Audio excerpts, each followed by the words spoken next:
Thanks everyone for having us here on this very special Veterans Day. I love to be back here in New Orleans. It's a very special city. I've been here about 5 or 6 times, and every time I come to New Orleans, you'll see me out there running. I'll be running up and down the boardwalk, be over through the French Quarter. You even see me over on St. Charles trying to keep up with the little streetcars, and every once in a while, if they hit a red light, I might actually catch one. It's a lot of fun. And that's normally the case, but unfortunately, because of the progression of my injuries I suffered when I was in the Army, I can no longer run. The doctors have stopped my running, and it's funny how you could really take something for granted until it's taken away from you. I think on Veterans Day, to remember that the same can be said for freedom. But what if you're not directly involved in paying that price for freedom? In World War II, about 11% of Americans were serving in the armed forces. In Vietnam, it was 2%.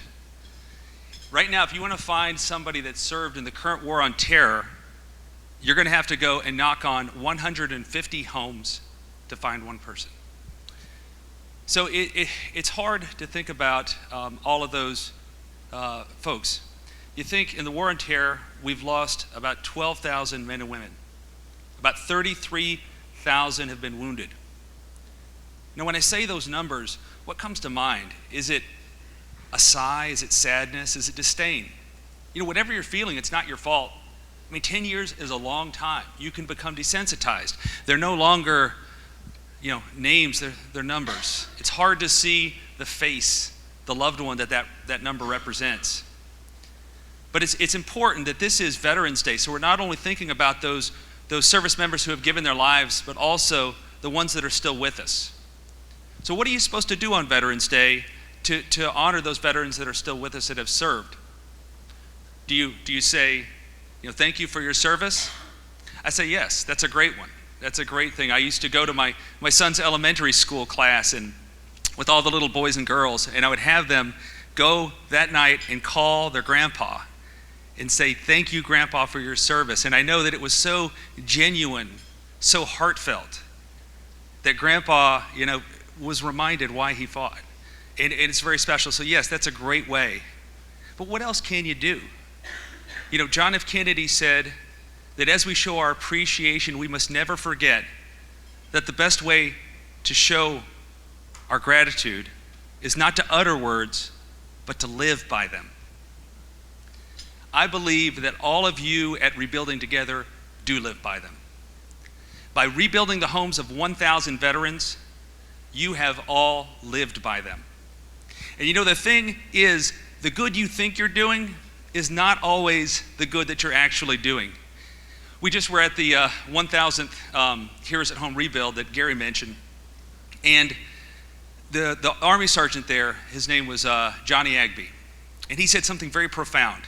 He said that, I was recently told that 2 of my squad mates that I served with in the Army that were injured when I was, they both committed suicide.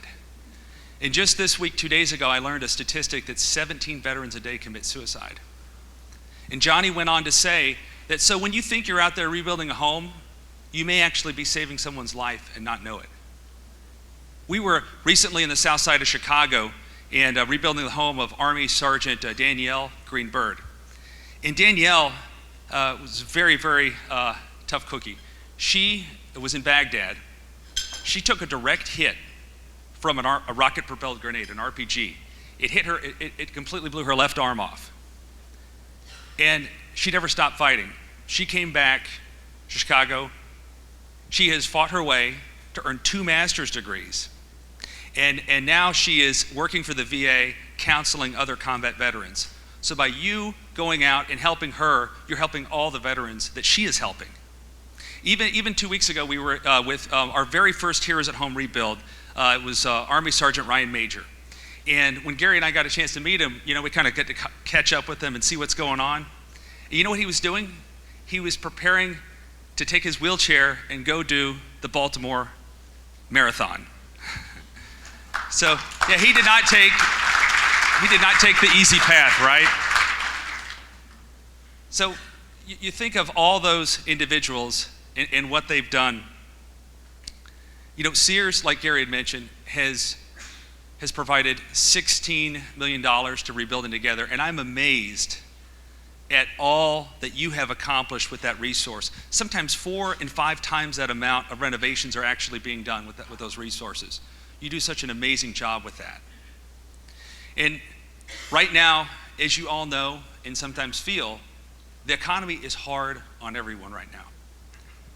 And for 5 years, Sears has tried our best to show an unwavering support of Rebuilding Together.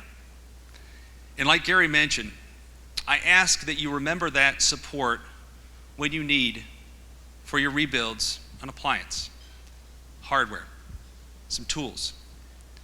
Because I'll tell you that, and it doesn't have to be a Heroes at Home rebuild, it can be any one of your rebuilds.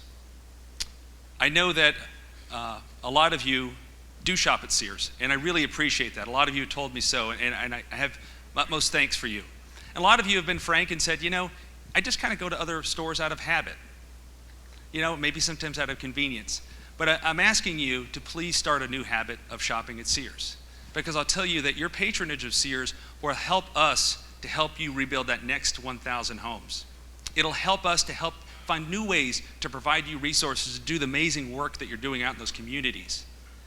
And please, make it a habit to shop all the sponsors. So once you get your tools at Sears, go get your lumber at Lowe's, okay? I said that.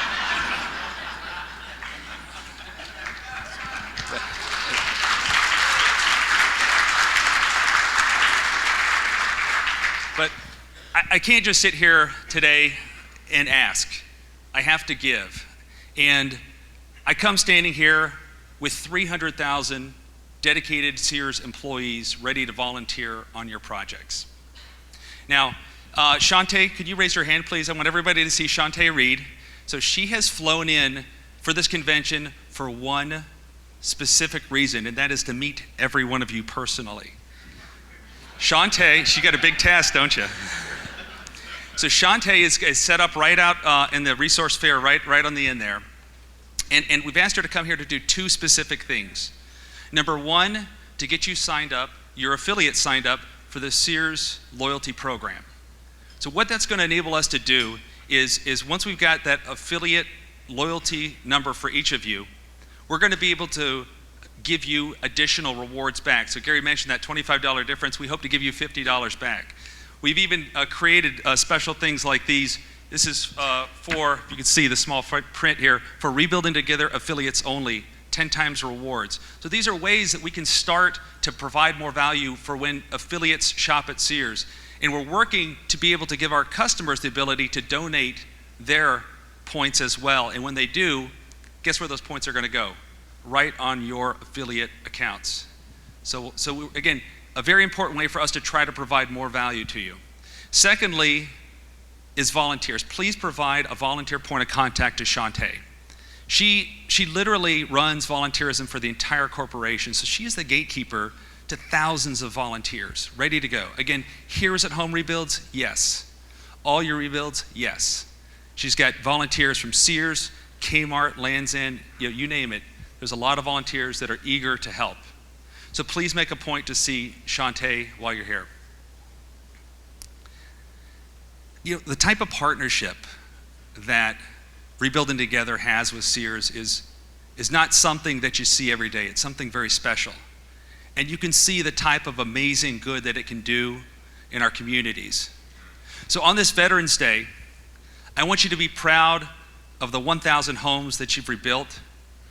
And as you honor veterans through your actions, take pride in the next 1,000 homes that you're going to rebuild. Thank you.